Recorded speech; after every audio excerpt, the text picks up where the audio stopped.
আরেকবার বাংলা ভিশন সংবাদে।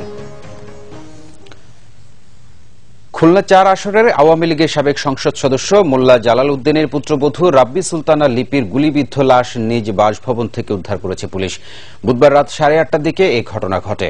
পুলিশ জানায়, নগরীর মুন্সিপাড়ার নিজ বাসার শোবার ঘর থেকে শর্টগান দিয়ে গুলি করে এই হত্যাকাণ্ড ঘটানো হয়। শর্টগানটি উদ্ধার করেছে পুলিশ। নিহত লিপি সাবেক এমপির বড় ছেলে কামাল উদ্দিন হেলালের স্ত্রী।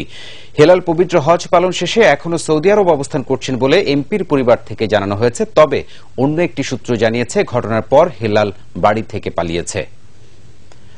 মোবাইল নম্বর অপরিবর্তিত রেখে অন্য যে কোনো পছন্দের অপারেটরের পরিবর্তন পদ্ধতি এমএনপি চালু হচ্ছে মার্চের মধ্যেই। বুধবার সচিবালয়ে সংবাদ সম্মেলনে তথ্য জানিয়েছেন ডাক ও টেলিযোগাযোগ প্রতিমন্ত্রী তারানা হালিম। তিনি জানান, এ সংক্রান্ত একটি প্রস্তাবনা ইতিমধ্যে অর্থ মন্ত্রণালয়ে পাঠানো হয়েছে। যাচাই বাছাই শেষে মার্চে নিলামের মাধ্যমে মোবাইল অপারেটরদের 15 বছরের জন্য একটি কোম্পানিকে এমএনপি লাইসেন্স প্রদান করা হবে। বাৎসরিক লাইসেন্স ফি হবে 20 লাখ টাকা। লাইসেন্স দেওয়ার দ্বিতীয় বছর হতেই এমএনপির অপারেটররা সরকারকে 5.5% হারে রেভিনিউ মশওয়ার প্রদান করবে। এ পদ্ধতি চালু হলে একজন গ্রাহক তার নিজের মোবাইল নম্বরটি ঠিক রেখে অন্য যে কোনো অপারেটরের সুযোগ সুবিধা নিতে পারবেন। এজন্য তাকে সর্বনিম্ন 40 দিনের জন্য সর্বোচ্চ 30 টাকা চার্জ প্রদান করতে হবে।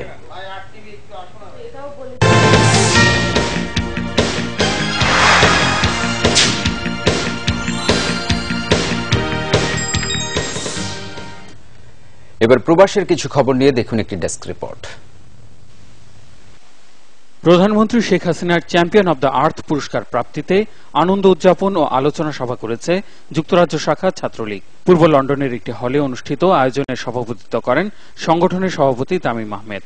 সজীব ভুঁইয়ার পরিচালনায় অন্যান্যের মধ্যে উপস্থিত ছিলেন সাধারণ সম্পাদক সাজিদুর রহমান ফারুক, শাহাদাত জয়, আবুল ফজল, কামরুল হাসান, তুষার ও শাহ আলম।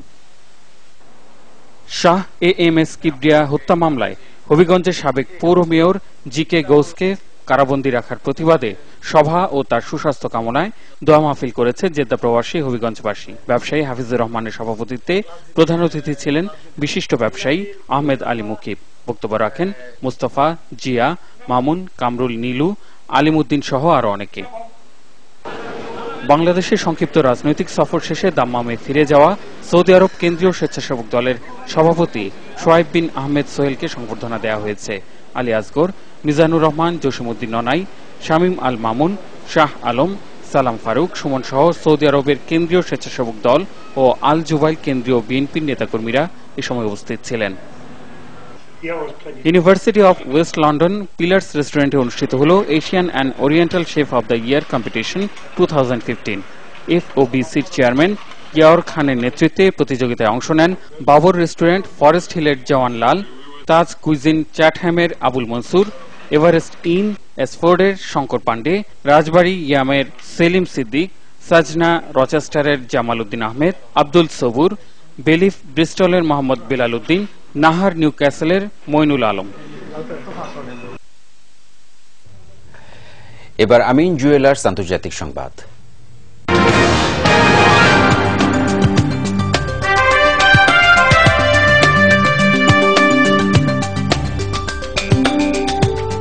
ডিএনএ পুনর্গঠন নিয়ে গবেষণার জন্য এবছর রসায়নে যৌথভাবে নোবেল পেয়েছেন সুইডেন, যুক্তরাষ্ট্র ও তুরস্কের 3 বিজ্ঞানী।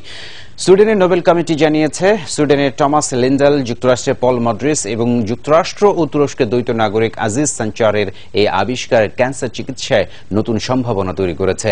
জীবন্ত কোষ কি করে ক্ষতিগ্রস্ত ডিএনএকে মেরামত করে এবং কেমন করে জিনে থাকা তথ্যে সুরক্ষা দেয়, সেসব প্রশ্নের উত্তর দিয়েছেন এই 3 বিজ্ঞানী। আগামী 10 ডিসেম্বর স্টকহোমে তাদের হাতে পুরস্কারের $9,60,000 তুলে দেওয়া হবে।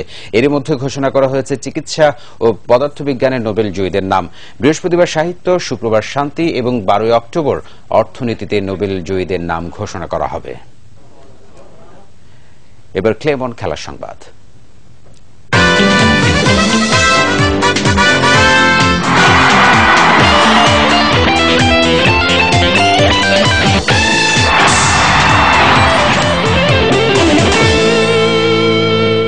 ফুটবল। ফুটবল। শেখ কামাল আন্তর্জাতিক গোল্ড কাপে চূড়ান্ত হল অংশগ্রহণকারী দলের সংখ্যা।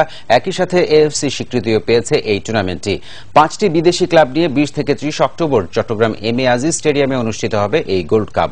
টুর্নামেন্টের জমকালো উদ্বোধনী অনুষ্ঠান হবে 17 অক্টোবর। তবে আয়োজকদের সাথে মতবিরোধে টুর্নামেন্টে অংশ নিচ্ছে না শেখ জামাল ধানমন্ডি ক্লাব।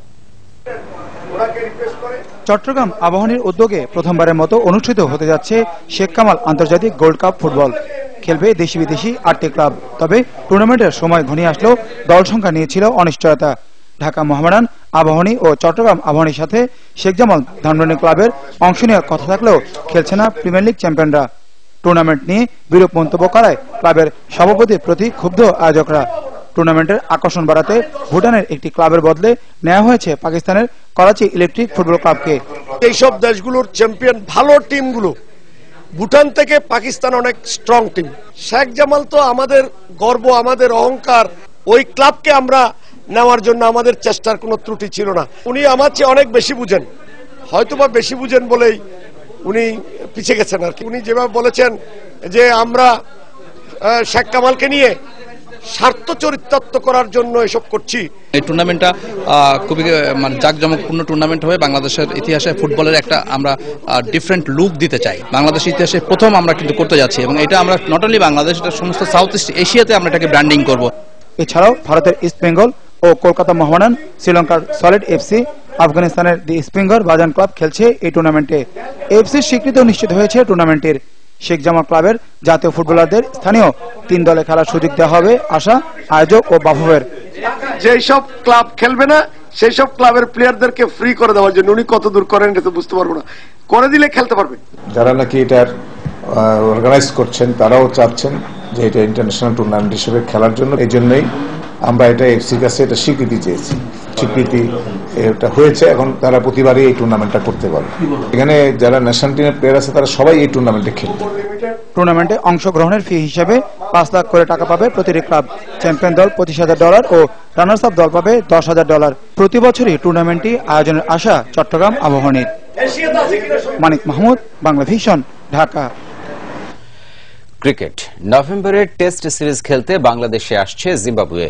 অস্ট্রেলিয়া বাংলাদেশ সফর স্থগিত করায় এই সময়ে টেস্ট খেলার জন্য জিম্বাবুয়েকে আমন্ত্রণ জানায় বাংলাদেশ ক্রিকেট বোর্ড। তাতে সম্মতি দিয়েছে আফ্রিকার এই দেশটি। তবে সফরসূচি চূড়ান্ত হবে আগামী 9 অক্টোবর আইসিসি সভায়, জানিয়েছেন বিসিবি সভাপতি। বিসিবির 12তম বোর্ড সভা। বিভিন্ন ইস্যুতে ম্যারাথন মিটিং শেষ হতেই বিকেল গড়িয়ে সন্ধ্যা। তবে ঘুরে ফিরে এসেছে অস্ট্রেলিয়া সফর স্থগিত করা এবং জিম্বাবুয়ে সফরের বিষয়টি। আগামী জানুয়ারিতে পূর্ণাঙ্গ সিরিজ খেলতে এদেশে আসার কথা ছিল জিম্বাবুয়ের। অস্ট্রেলিয়া না আসায় নভেম্বরে টেস্ট খেলতে জিম্বাবুয়েকে আমন্ত্রণ জানায় বিসিবি। তাতে সাড়াও দিয়েছে জিম্বাবুয়ে। তাই নভেম্বরে টেস্ট ও জানুয়ারিতে ওয়ানডে ও টি20 সিরিজ হবে জিম্বাবুয়ের সাথে, জানিয়েছেন বিসিবি সভাপতি। জিম্বাবুয়ে প্রিন্সিপালি হ্যাজ এগ্রিড যে এখানে তারা আসতে রাজি, কিন্তু স্কেজুলিংটা আমরা এখনো করিনি। যেহেতু আমি যাচ্ছি, আশা করি আইসিসির মিটিং এ ওখানে বসে আমরা ঠিক করব। সভায় প্রধান আলোচ্য বিষয় ছিল অস্ট্রেলিয়া সিরিজ প্রসঙ্গ। বোর্ড প্রধানের ক্ষোভ মিডিয়ার প্রতি। মিডিয়ার অতি সমালোচনা আর উল্টোপাল্টা বক্তব্যের কারণে সিরিজটি আবারও আয়োজনে বড় বাধা সৃষ্টি হতে পারে এই অভিযোগ করে আইসিসি সভায় বিষয়টি উত্থাপনের আগে মিডিয়ার প্রতি আরো সতর্ক হওয়ার অনুরোধ জানান বিসিবি সভাপতি।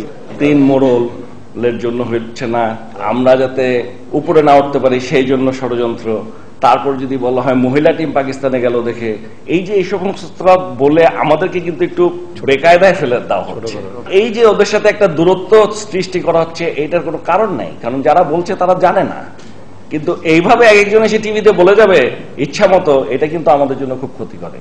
মিরপুর ইনডোর স্টেডিয়ামকে বিশ্বমানে উন্নীত করা, নির্বাচকদের মেয়াদ বাড়ানো, 2015-16 সালের ঘরোয়া ক্রিকেট সূচি অনুমোদন সহ বেশ কিছু এজেন্ডা নিয়ে আলোচনা হয়েছে এবারের বোর্ড সভায়। যেহেতু সে কথায় কথায় বলেছিল, মনির হোসেন খান, বাংলা ভিশন, ঢাকা। চেষ্টা করব।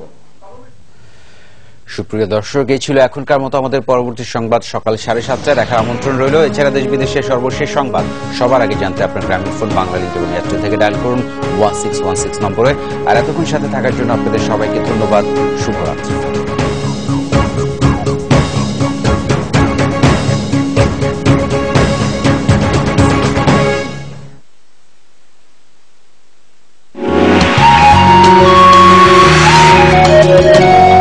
নাটকে আপনি নিজেকেই আবার ডিরেকশন দিচ্ছেন, তো খুব ডিফিকাল্ট আছে এটা। আসলে আমি এবার হয়তো করেছি, আর কখনো করব বলে মনে হয় না, করলেও ছোট অভিনয়। এটা আমাকে করতে হয়েছে, আসলে ফেস করেছেন একটু জানতে চাই। প্রসেসটা লম্বা হয়ে যায়। ওকে ওকে। আমি আরেকটু রাঙাপুরি আমার আমিতে এসেছেন নির্দেশক অভিনয় শিল্পী আজাদ আবুল কালাম। কৈশোরের সময়টুকু তো বিশেষ কেউ আপনার জীবনে এসেছিল কিনা? এবং কৈশোরে হ্যাঁ ক্লাস 6 থেকেই না অনেককে ভালো লাগতো, মনে হতো আচ্ছা ও মানে কাউকে মনে হতো পরীর মতো, আচ্ছা কাউকে মনে হতো রাজকন্যার মতো। আমি একসময় নিশ্চিত ছিলাম যে ববিতার সাথে আমার বিয়ে হবে। আচ্ছা দেখা যাচ্ছে যে আমার রুমানা মালিক মুনমুনের উপস্থাপনা ও সাজ্জাদ হুসাইনের প্রযোজনায় রাঙাপুরি আমার আমি দেখবেন শনিবার রাত 9:05। এখন দেখবেন ইসলামী ব্যাংক নিউজ টপ 10। ইসলামী ব্যাংক নিউজ টপ 10। বিদেশি হত্যাকাণ্ড দুর্ঘটনা নয়, পরিকল্পিত, সরকারের অর্জন ম্লান করতে এসব হত্যাকাণ্ড অভিযোগ প্রধানমন্ত্রী শেখ হাসিনার। বিদেশি নাগরিক হত্যাকাণ্ডে বিএনপি জামায়াত জড়িত দাবি প্রধানমন্ত্রী তথ্য যোগাযোগ ও প্রযুক্তি উপদেষ্টা সজীব ওয়াজেদ জয়ের। বিরোধী দল ও মত দমনের লক্ষ্যে বিদেশি হত্যায় বিএনপি সম্পৃক্ততার অপপ্রচার অভিযোগ মির্জা ফখরুলের।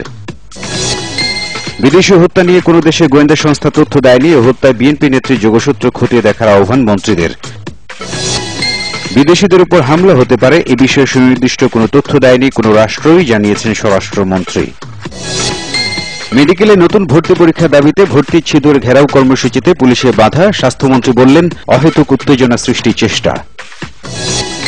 খুলনায় আওয়ামী লীগের সাবেক সংসদ সদস্য মোল্লা জালাল উদ্দিনের পুত্রবধূ রাব্বি সুলতানা লিপির গুলিবিদ্ধ লাশ নিজ বাসভবন থেকে উদ্ধার করেছে পুলিশ। ছাত্রলীগের দুই গ্রুপের সংঘর্ষের কারণে বগুড়া শহীদ জিয়াউর রহমান মেডিকেল কলেজ অনির্দিষ্টকালের জন্য বন্ধ ঘোষণা। ডিএনএ পুনর্গঠন নিয়ে গবেষণার জন্য এবছর রসায়নে নোবেল পেলেন সুইডেনের টমাস লিন্ডাল, যুক্তরাষ্ট্রের পল মডরিস এবং তুর্কি বংশোদ্ভূত মার্কিন নাগরিক আজিজ সাঞ্চার। 2 টেস্টের সিরিজ খেলতে নভেম্বরে বাংলাদেশে আসছে জিম্বাবুয়ে ক্রিকেট দল, জানিয়েছে বিসিবি।